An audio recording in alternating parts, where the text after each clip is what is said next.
Regresamos al noticiero y ya está conectado en línea con nosotros para comunicarnos y contarnos justamente toda la actualidad en el Semanario de Derechos Humanos. Pablo Velázquez, a quien le saludamos, le damos la bienvenida y le damos el espacio para que nos informen, ¿sí? Para que haga, como yo lo denominaba cuando comenzó acá en el Noti, como un justiciero social. Así que bienvenido, Pablo, nuevamente. Y el micrófono del Noti es todo tuyo, como habitualmente lo haces, y muy bien, por cierto.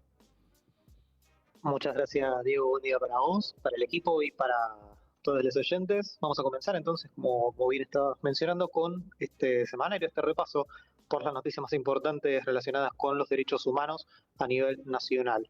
Vamos a comenzar, y como es nacional, justamente vamos a comenzar en la provincia de Chaco, porque esta semana comenzó el primer juicio por jurados que se lleva a cabo en la provincia por un caso de muerte bajo custodia del Estado ocurrido hace 4 años. Se trata del caso de Sebastián Ponce de León, quien fuera arrestado el 31 de enero de 2019 en horas de la tarde en la localidad chaqueña de Barranqueras por un episodio que no está del todo claro su origen. En el domicilio se hicieron presentes en su momento 2 patrulleros, en uno de ellos se encontraban Sebastián Romero, Cristian Chamorro y el conductor del móvil, quien era el sargento Carlos Rodríguez, los 3 agentes de la policía de la provincia de Chaco, quienes se encuentran actualmente imputados por el delito de tortura seguido de muerte de la víctima Sebastián. Ponce de León en ese momento fue llevado a medicina legal y de ahí trasladado en un patrullero hasta el hospital Perrando, donde llegó con muchos golpes y los médicos le diagnosticaron una severa falla renal que le provocó la muerte 10 días después. Las audiencias de este juicio, de este proceso, se están realizando en el Centro de Estudios Judiciales y el juez técnico es Ernesto Ascona, titular de la Cámara Tercera en lo criminal de Resistencia. El Comité para la Prevención de la Tortura de Chaco tiene a su cargo una de las querellas, junto a la representación legal de la familia del joven asesinado y la Secretaría de Derechos Humanos Provincial. Estamos ante un hecho que fue una bisagra en la provincia en lo que hace a la investigación de muertes potencialmente ilícitas cometidas por las fuerzas de seguridad, ya que fue a través de la segunda autopsia que se hizo al cuerpo de Sebastián, hecha siguiendo los lineamientos del protocolo de Minnesota, el protocolo recomendado por Naciones Unidas para investigar casos de posible ilegalidad de fuerzas del Estado o de casos de derechos humanos. Se pudieron descubrir a partir de este protocolo lesiones que habían sido pasadas por alto en la primera instancia de la autopsia. La familia de Sebastián luchó durante mucho tiempo, en gran soledad en la mayoría de este tiempo, para poder llegar a esta instancia y sentar por fin en el banquillo a los 3 uniformados que siguen siendo parte de la fuerza, incluso con un rango superior al que tenían en el momento de ocurrido el hecho. Incluso tuvieron que luchar contra parte del aparato judicial, porque en un principio el fiscal de Derechos Humanos provisorio, Luciano Santos, había requerido la elevación a juicio imputando a los agentes por el presunto delito de homicidio preterintencional, lo cual fue revertido por la jueza de garantías, Rosalía Sosoli, quien agravó la calificación legal a tortura seguida de muerte tras un planteo justamente de la querella de la familia de Sebastián. Hoy a las 8 de la mañana comenzó la última de las audiencias prevista antes de que el jurado popular resuelva la culpabilidad o no culpabilidad de los agentes. En esta jornada declaran los imputados o declaran en realidad los imputados y luego se hacen los alegatos de clausura y el jurado finalmente pasará a deliberar.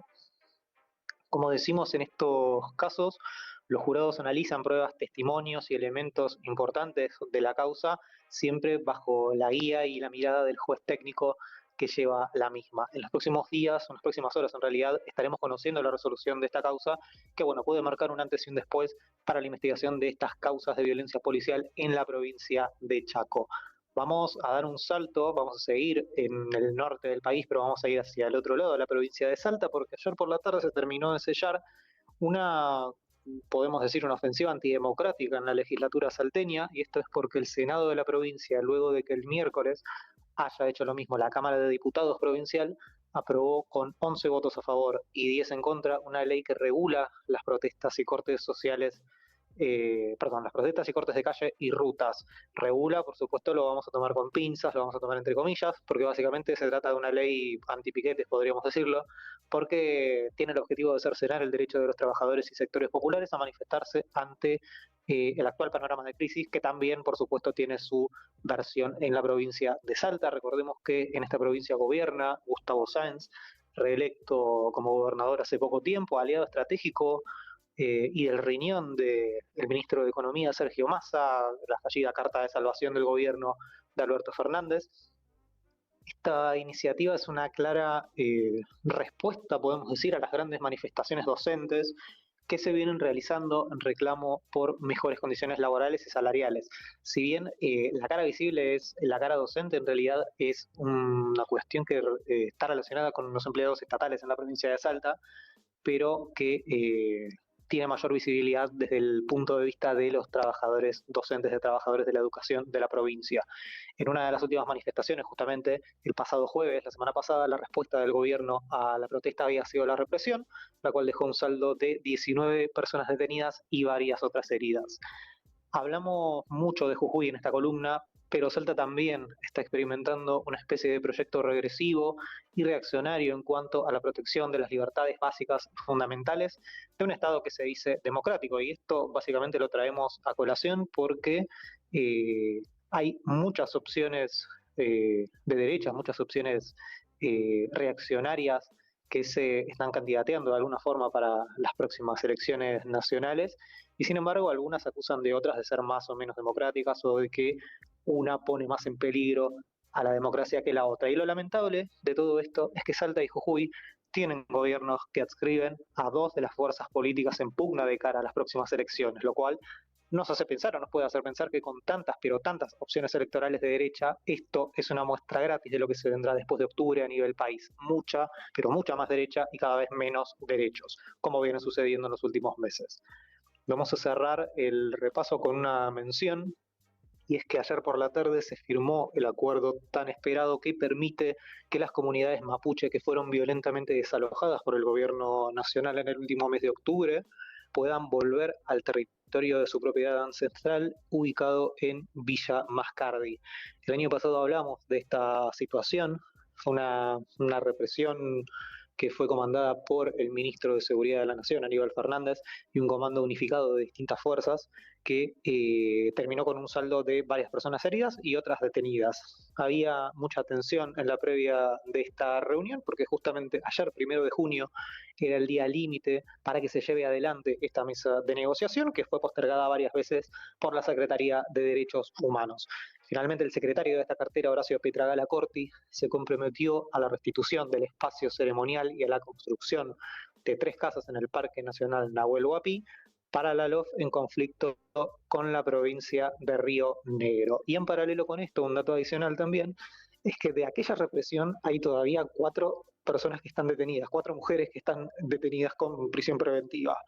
Y un fallo de casación penal, además, dejó cerca de libertad a una de estas mujeres mapuche que fueron detenidas durante ese desalojo. Recordemos que se trata de 4 personas detenidas, 4 mujeres detenidas por un presunto delito de usurpación. Es un delito que no prevé ni siquiera la detención en el momento y sin embargo llevan en prisión preventiva más de la mitad del tiempo de cárcel que deberían llevar en caso de una eventual condena por dicho cargo, en caso de que este cargo llegue a juicio. La verdad que es un verdadero disparate y algo que lo podemos tomar desde diferentes perspectivas. Se trata de mujeres, se trata de mujeres mapuche. La verdad es que este trato y este castigo justamente adicional y desproporcionado tiene tal vez mucho que ver con la relación que el Estado argentino tuvo y tiene con los pueblos originarios que habitaron en esta tierra durante mucho tiempo antes de la existencia del propio Estado. Este fue el repaso al menos de noticias de este semanario. Para más noticias y para mayores desarrollos pueden seguirme en mi Instagram @phb_uk y bueno, pueden sumar mayor información, se pueden sumar a Fin de un Mundo, que es un newsletter que también releva mucha de esta información de derechos humanos, además de noticias de violencia estatal, temáticas de hábitat y ambiente. Así que muchas gracias por el espacio de esta semana, Diego. Muchísimas gracias a vos, Pablo. Bueno, me ahorraste hasta tener que decirte lo de las redes, todo. Me ahorraste cualquier discurso para cuidar la voz. Así que muchísimas gracias, Pablo Cuida Velázquez. la voz, por favor, sí. Sí, tal cual. Así que muchísimas gracias nuevamente, Pablo Velázquez, por el Semanario de Derechos Humanos. Ya saben dónde seguir, ya saben a qué suscribirse. Lo dijo con claridad y contundencia como cada semana. Nosotros ahora vamos a tener que hacer un volantazo cuando saludamos y despedimos a Pablo Velázquez con el Semanario de Derechos Humanos. ¿Por qué? Porque vamos a hablar de clave de género y para eso tenemos siempre la participación de Carmen Fernández, nuestra especialista en noticias de clave de género, que además pueden escuchar y ver todos los miércoles a las 18 horas en Ahora Nosotras, el primer noticiero feminista. Así que, sin perder más tiempo, le damos la bienvenida a Carmen y le damos el lugar para que nos cuente las últimas noticias en este ámbito. Ley Olimpia en Argentina. La Cámara de Diputados avanza con el debate en las comisiones de Mujeres y Diversidad y de Comunicaciones de un proyecto de ley que busca modificar la ley de violencia de género para tipificar como delito la figura de violencia digital. El proyecto denominado Ley Olimpia es en reconocimiento a la activista mexicana Olimpia Coral Melo, que propone justamente reformar la ley de género 26.485 en nuestro país. El objetivo es diferenciar e incorporar algunas figuras como la extorsión a través de las redes sociales y la difusión no consentida de material digital. El proyecto presentado por la diputada nacional del Frente de Todos, Mónica Macha, propone incorporar figuras que tienen que ver con la extorsión, manipulación y el uso no consentido de imágenes en redes o plataformas digitales. Vamos con una gran iniciativa que tuvo Paraná, que entregará kits de gestión menstrual hechos por emprendedores locales. Esto forma parte del nuevo programa de gestión menstrual sostenible. La Municipalidad de Paraná adquirió productos hechos por emprendedores y emprendedoras locales con el objetivo de entregarlos por distintos barrios de la ciudad. Cada kit se compondrá por toallitas de tela, una nocturna, 2 regulares y 2 diarias. Y continuamos en esta línea de métodos anticonceptivos para hablar sobre vasectomías. ¿Vasectomías para todes? Sería la pregunta. Les cuento que en los últimos años se sextuplicaron la cantidad de vasectomías, según indicó un informe elaborado por el Hospital de Clínicas. Según esta institución, las intervenciones pasaron de 20 en 2016 a 145 en 2022. Les cuento un poco en qué consiste esta intervención. Se trata de una cirugía que se realiza en los conductos que transportan espermatozoides para evitar que lleguen del testículo al pene y de este modo al semen. Cabe destacar que esta operación es reversible en el 75% de los casos. Además, como método anticonceptivo, es efectivo a partir de los 3 meses de realizada la operación. Esto es muy importante, siendo junto, a la ligadura de trompas de los procedimientos más efectivos. Según este informe, actualmente las consultas se incrementaron en los últimos 2 años, sobre todo de jóvenes entre los 18 y los 25 años. Cabe destacar también, y esto es importantísimo, que la vasectomía se puede realizar de forma gratuita en cualquier hospital del país, según lo estipulado en la Ley Nacional 26.130, que establece que a partir de la mayoría de edad las personas pueden acceder a la misma. Destaco, como en la noticia anterior, que se trata de un método anticonceptivo que no protege del VIH ni de otras infecciones de transmisión sexual, por lo cual, muchachos, sigan utilizando preservativo. Anticoncepción de emergencia. Desde este miércoles, la conocida como pastilla del día después, que es un método anticonceptivo hormonal de emergencia, se podrá comprar sin receta médica en cualquier farmacia del país. El boletín oficial explica que el acceso a la anticoncepción en todas sus formas se enmarca en los derechos sexuales y reproductivos reconocidos como derechos humanos básicos y agrega que el Estado se ha comprometido con la disminución de los embarazos no intencionales. Este anticonceptivo se debe tomar tras una relación sexual sin protección, bien porque el mismo no se utilizó o porque el método falló. Asimismo, cuenta con más del 90% de efectividad si se toma durante las primeras 12 horas transcurridas. Hablamos obviamente de una relación sexual sin protección o también en el caso de violaciones. Si bien también se puede tomar hasta dentro de los 5 días, su efectividad en estos casos es menor, por ende mayor la chance de embarazos. Es importante también destacar y remarcar que no protege del VIH ni de otras enfermedades de transmisión sexual, por lo que siempre recomendamos el uso de preservativos o campos de látex. Además, no es abortiva la pastilla, ya que actúa antes de que el óvulo y el espermatozoide entren en contacto y se produzca la fecundación.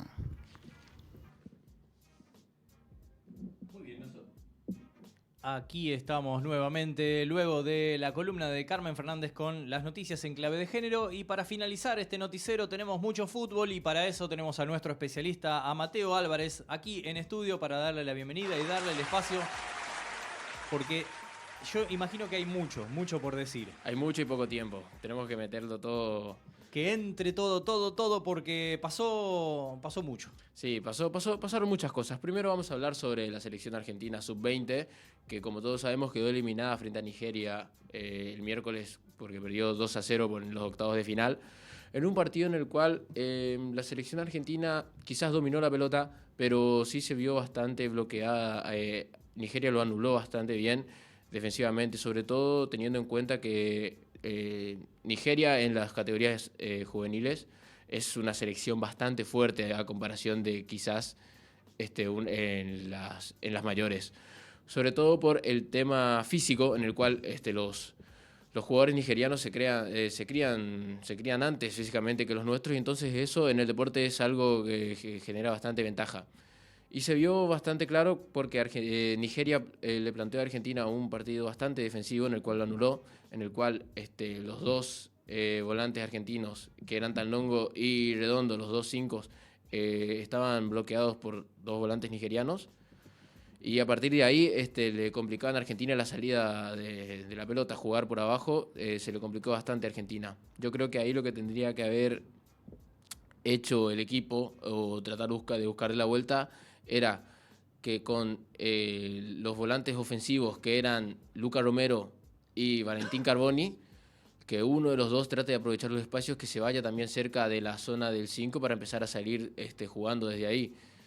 Pero bueno, es algo que el equipo argentino no le encontró la vuelta, hasta que después vino el gol de Nigeria, de un saque de arco, vino el 1-0, después Argentina fue con todo al ataque, Mascherano sacó un central y lo puso a Maestro Puig, y a partir de ahí se vino la embestida argentina, ¿no? Que hizo, a partir de ahí generó bastantes ocasiones de gol, pero la mayoría no las pudo concretar, y en otras siempre había un jugador nigeriano abajo del arco metiendo un pie para bloquear los remates, ¿no? Y después, bueno, el segundo gol vino por un error de Agustín Giai, que en ese momento el partido ya estaba bastante cansado, que estaba teniendo un muy buen mundial hasta, bueno, quizás en ese momento que llegó el segundo gol y ahí se liquidó el partido, ¿no? Los partidos que quedan ahora, mañana se van a jugar los cuartos de final del mundial, y los cruces que hay mañana son Brasil-Israel a las 14:30 y Colombia-Italia a las 18. Ambos partidos se van a jugar en San Juan. Y el domingo jugarán Corea y Nigeria a las 14:30 y Estados Unidos-Uruguay a las 18 en Santiago del Estero. Ahora vamos a pasar a hablar del fútbol argentino, porque anoche jugó Boca, que perdió 1-0 contra Arsenal en Sarandí. Arsenal, que venía último en el torneo, ahora con este triunfo creo que subió un poco en la tabla de posiciones. Un partido con un planteo raro, ya que Almirón sorprendió desde el arranque cuando decidió poner solamente a dos volantes, que fueron Varela y Almendra. Y después, y Paul Fernández, a Varela y a Paul Fernández, cuando en el partido anterior habían jugado muy bien Varela, Medina y X Fernández jugando con 3 volantes. Boca tenía muy buena circulación de la pelota en el partido con Tigre, y fue algo que ayer le faltó bastante, ¿no? Y creo que fue un partido bastante chato en ese sentido. Arsenal logró ponerse en ventaja con un córner a favor, y a partir de ahí le costó bastante a Boca. Y en el segundo tiempo, ya después con la expulsión de Figal, Arsenal se metió atrás, le cedió la pelota a Boca, Arsenal estuvo bastante cómodo y Boca no generó muchas situaciones de gol, ¿no? Siguiendo con el mundo Boca, vamos a hablar también sobre el caso de Sebastián Villa, el cual está ahora, en este momento, empezaría la audiencia para saber cuál va a ser la sentencia que van a dictaminar por el juicio de violencia de género contra Daniela Cortés, su expareja. Y el fiscal habría pedido 2 años y 3 meses de condena para él, lo cual sería una condena excarcelable. No recordemos que para que vayan a la cárcel tiene que ser una condena mayor a 3 años. Y es muy probable que la condena que se le dé sea esta que pidió el fiscal, o inclusive también puede ser menor. De todas formas, siempre tiene la posibilidad de apelar cualquiera de las dos partes en caso de no estar contento con la sentencia, lo cual es algo que va a pasar probablemente, ¿no? Y también tenemos que ver cuál va a ser la decisión que va a tomar Boca en el caso de Villa, en caso de ser declarado culpable o no. No se sabe si el club va a seguir. Ayer pudo haber sido el último partido de Villa. No se sabe si el club va a seguir utilizando sus servicios como jugador o lo va a dejar apartado del plantel como lo hizo hace un tiempo, ¿no? Ahora, hablando un poco más sobre el fútbol argentino, vamos a hablar sobre Diego Aval, que fue despedido esta semana por el gran error que tuvo en el partido del pasado fin de semana, en el cual se enfrentaban Gimnasia y Sarmiento, y que Diego Aval habría decidido cobrar un offside en un córner, el cual reglamentariamente es un error que no puede ocurrir, porque en los córners no hay offside. Y entonces él era el árbitro del VAR encargado en ese encuentro. El árbitro era Penel, el árbitro principal. Y esta semana hubo el miércoles una reunión entre Federico Beligoy, el cual es el jefe de los árbitros de la AFA, con los demás árbitros. Y hizo hincapié sobre todo en el error de este partido entre Gimnasia y Sarmiento. Cuentan que Aval habría pedido disculpas, y también saltó Ariel Penel porque lo suspendieron a todo el equipo arbitral de ese partido por ese error. Y entonces Penel le habría reclamado a Beligoy el por qué lo habrían suspendido a él, siendo que el que cobró el offside era Aval, quien manejaba el VAR, y el árbitro de campo, cuando hay una jugada de offside, recordemos que no puede interferir, digamos, si le cobran, porque el offside es offside o no es offside, no es una jugada de interpretación. Entonces el árbitro no le queda otra que apelar al fallo del juez del VAR, ¿no? Y saltó en defensa tanto de él como de los demás árbitros de campo que estaban en ese encuentro, que eran los jueces de línea y el cuarto árbitro, porque también fueron suspendidos y creía que era injusto porque no habían tenido incidencia ellos en la decisión. A Aval le habría llegado una carta documento en la cual uno de los motivos por el cual se explicaba en la carta era que ya era mayor de 48 años, que se dice que para la FIFA es la edad límite recomendada para que los árbitros sigan dirigiendo. Sin embargo, Aval ya no dirigía en campo, simplemente dirigía en el VAR, y habría sido despedido por esta situación. Recordemos que también hay dirigentes de FIFA en este momento en Argentina, ¿no?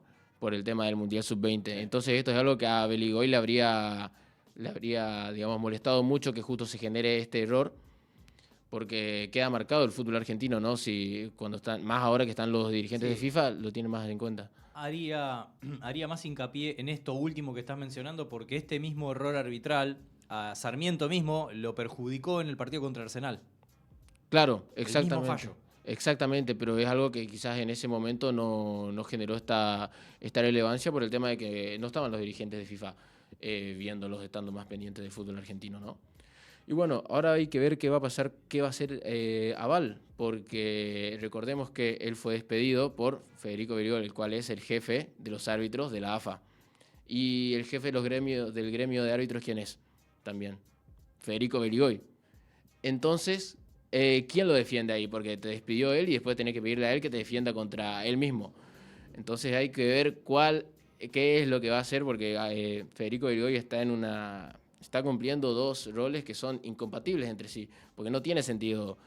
Así que bueno, hay que ver cuál va a ser, qué va a pasar en AFA también con esta disyuntiva. Yo no sé cómo es algo que no se previó antes, digamos, porque la verdad está cumpliendo dos cargos en el cual tienen una diferencia un conflicto de intereses, digamos. Tal cual. Así que bueno, si querés vamos con los partidos de la fecha. Dale, Con lo que que ya se viene. empezó la fecha de fútbol. Que ya empezó la argentino. fecha, que empezó anoche con el empate de Sarmiento y Newell's 0-0 y, como dijimos recién, la victoria de Arsenal sobre Boca. Hoy a las 19 horas van a jugar Estudiantes y Barracas, y a las 21:30 Tigres, Talleres y Argentinos Platense. Mañana van a jugar a las 14 horas Belgrano Vélez, a las 16:30 juegan River y Defensa y Justicia, un lindo partido porque Defensa y Justicia viene bastante bien también, que quizás en los últimos partidos bajó un poco, pero de todas formas va a ser un partido bastante interesante. A las 19 horas van a jugar Rosario Central Instituto y Central Córdoba Huracán. Y a las 21:30 Racing Banfield. Después del domingo solo tenemos dos partidos. A las 11 de la mañana Unión Gimnasia y a las 14 horas San Lorenzo Colón.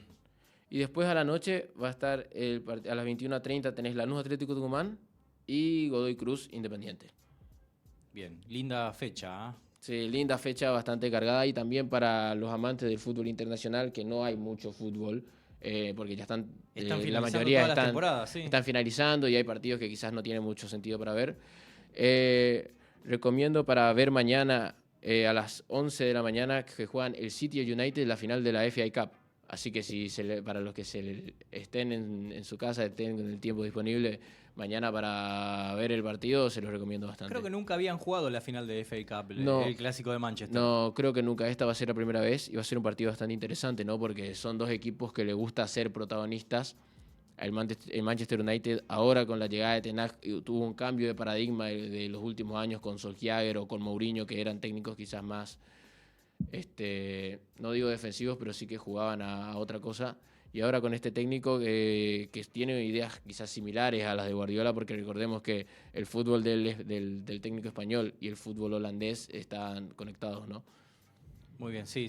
El apellido sería Cruyff. Exactamente. Que conecta todo. El que conecta todo ahí es el padre del fútbol holandés, Johan Cruyff. Tal cual. Bueno, Mateo, completísimo todo. Sí, con esto estamos. Hay cosas que quedaron fuera, pero estamos cortos de tiempo. Pero y pará, lo te más quedó algo, si no, interesante- decilo, no te guardes nada, un minuto más. No te guardes la información si tenés algo ahí dando vueltas. Nada, que también el técnico del Paris Saint-Germain dijo que este sábado va a ser el último partido de Lionel Messi con el PSG. Prácticamente ya lo confirmó él, que no va a seguir más en el club francés. Muy bien, hay que ver a dónde irá. Hay que ver a dónde irá. Muy bien, muchísimas gracias Mateo Álvarez con toda la información del fútbol argentino e internacional. Exactamente. Una maravilla. Nosotros nos pasamos, pero ameritaba meter todo en el noti de esta fecha, así que hoy, 2 de junio, vamos dándole cierre a esta edición del Noticiero. Bueno, sobreviví, y no es poco, con esta garganta destrozada, gracias al gran equipo justamente que hizo el aguante y metió toda la información y todas las noticias de Argentina y del mundo. Voy a empezar a saludar acá a Mateo Álvarez, a quien tengo al lado. Luego también haremos agradecimientos, por supuesto, a Patricio Olivera Dal, a Carmen Fernández, a Karen Avallay. Tenemos a Pablo Velázquez, a Juan Pablo Pucciarelli y un montón de columnistas que por ahí no salieron hoy en el programa, pero semana a semana están siempre acompañando y haciendo el aguante también para ustedes del otro lado, que están los viernes de 11 a 13, tal vez un poquito más como hoy, ¿sí? Esperando noticias de Argentina y del mundo, como siempre decimos. Del otro lado del mostrador tenemos a Maru haciendo el aguante y cebando mates con... Qué bueno que es el mate con un poquito de café. En el invierno es una gran recomendación. También tenemos a Javier Aliceri en la asistencia de producción, a Nahuel Isela en la producción general, a Victoria Duclos Boet en el manejo de redes y de comunidad y a Julián Gómez en la operación técnica. Ustedes se quedan en la radio porque hoy hay programas hasta más tarde y hasta hay nuevos programas porque hoy debuta en el aire de Punto Cero No Quiero Ser Normal a las 21 horas. Antes, gran anuncio, clase B a partir de hoy de 3 a 5, 2 horas de cine argentino. Luego tendremos, la semana que viene empieza programa nuevo a las 5 de la tarde, Descarte, la semana que viene, así que hay que esperar unos días. Luego a las 19 horas tenemos La Cantera Deportiva, un clásico de Punto Cero. A las 20 Toco y Me Voy, otro gran clásico. A las 21, como dije recién, empieza No Quiero Ser Normal. Nosotros nos vamos, mi nombre es Diego González, y con lo último que me queda les digo, Stay Classy San Diego, buen fin de semana, chau.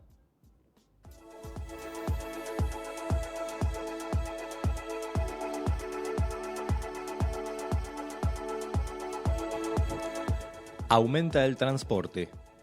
Las tarifas de colectivos y trenes del área metropolitana de Buenos Aires, AMBA, aumentaron 8,6% en junio y el valor mínimo del boleto de colectivo pasa de 42,57 pesos a 46,35 pesos. En el caso del tren, la tarifa queda en 22,51 y en 29,12 pesos según las líneas.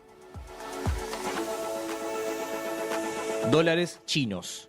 El ministro de Economía, Sergio Massa, acordó con empresas chinas desembolsos por casi $1.000 millones. Los fondos serán destinados a la represa Jorge Zepernik en Santa Cruz, plantas depuradoras de AISA y distribuir energía en el AMBA. 8 años y muchas más. En distintas localidades del país, este viernes y sábado se movilizan mujeres del colectivo Ni Una Menos a 8 años de su creación. La consigna es terminar con la impunidad y pronunciarse contra las violencias por cuestiones de género. Brasil por la igualdad. El Senado aprobó el proyecto de ley de igualdad salarial entre hombres y mujeres. Hasta el momento, las mujeres en Brasil perciben 20% menos de ingresos en relación al mismo trabajo que un hombre. Pequeño gigante. Este viernes, desde las 11:35 horas, Diego Schwartzman enfrenta a Tsitsipas por la tercera ronda de Roland Garros. El sábado, Cerúndolo, Olivieri y Echeverry juegan para avanzar a la siguiente instancia.